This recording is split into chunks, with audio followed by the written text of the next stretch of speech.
بسم اللہ الرحمن الرحیم۔ آج کی اس ویڈیو میں ہم یہ جانیں گے زقوم کیا ہے اور اہل جہنم کو کون سی خوراک دی جائے گی۔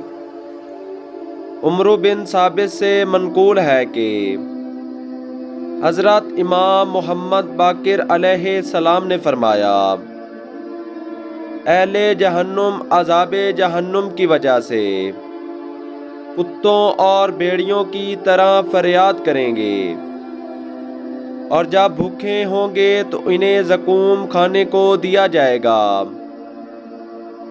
زقوم ایک ایسا درخت ہے جو نہایت کڑوا اور تلخ ہے، اس کی بو مردار سے بھی بدتر ہے، اس کی ظاہری شکل وحشت زدہ ہے، اور جب اسے جہنمی لوگ کھائیں گے تو یہ گلے سے اترتے وقت جوش مارتا ہے، لیکن بھوک کی شدت کی وجہ سے جہنمی اسے کھانے پر مجبور ہوں گے، اور جب جہنمیوں کو پیاس لگے گی تو انہیں کھولتا ہوا پانی دیا جائے گا۔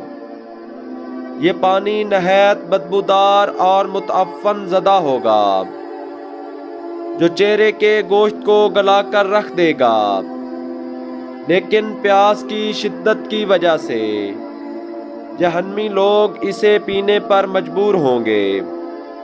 اے رب کریم، ہمیں نیک اعمال کرنے کی توفیق عطا فرما، اور محمد و آل محمد کے صدقہ میں ہمیں عذاب جہنم سے محفوظ رکھ۔ اللہم صلی علی محمد و آل محمد وعجل فرجہم۔